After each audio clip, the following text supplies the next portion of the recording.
Au-delà de sa dimension sanitaire et scientifique, l'accueil de cet événement représente une réelle opportunité pour le Bénin.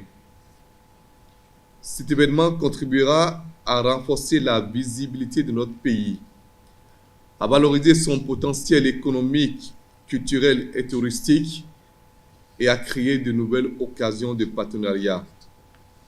Et nous voulons compter sur nous tous pour saisir ces opportunités avec la même exigence de rigueur qui guide l'ensemble de notre action publique. It is with immense pride that I announce here that the 24th edition of ICASA, which you have the privilege of hosting in Benin, will not merely be a first in the history of your country, but it will also be a first in the annals of the Society for AIDS in Africa. Why? Because from this very moment, you are presiding over the launch of a new name and a new vision for our conference. That is ICASA Plus.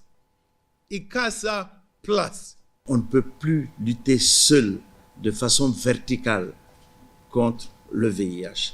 Ça implique d'aller dans l'intégration, donc lutter contre le paludisme, la tuberculose, les hépatites, les IST, les maladies émergentes. Tous les jours, nous entendons de nouvelles maladies qui apparaissent. Et ICASA, c'est vraiment cette plateforme de partage de bonnes pratiques, d'expériences au niveau africain. Et c'est des solutions proposées par les Africains pour résoudre des problèmes africains.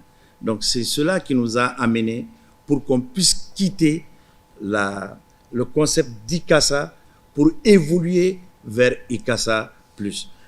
Je voudrais réaffirmer que le gouvernement de son Excellence, le président Romuald Wadagne, prend et continuera de prendre toutes les dispositions nécessaires pour faire de cette édition d'ICASA, organisée sous votre mandat, une pleine réussite à la hauteur de la confiance accordée au Bénin. Cette confiance nous honore, mais elle nous oblige surtout, car ICASA n'est pas seulement un grand rendez-vous inscrit dans l'agenda international. C'est une plateforme majeure de dialogue, de partage de connaissances, de plaidoyer et de mobilisation autour de la lutte contre le VIH-Sida et les infections sexuellement transmissibles. C'est également un espace de rencontre entre décideurs scientifiques, professionnels de santé, chercheurs, organisations communautaires, jeunes, personnes vivant avec le VIH, société civile et partenaires techniques et financiers. Accueillir ICASA 2027 constitue donc pour notre pays une responsabilité à la hauteur de la confiance qui lui a été accordée.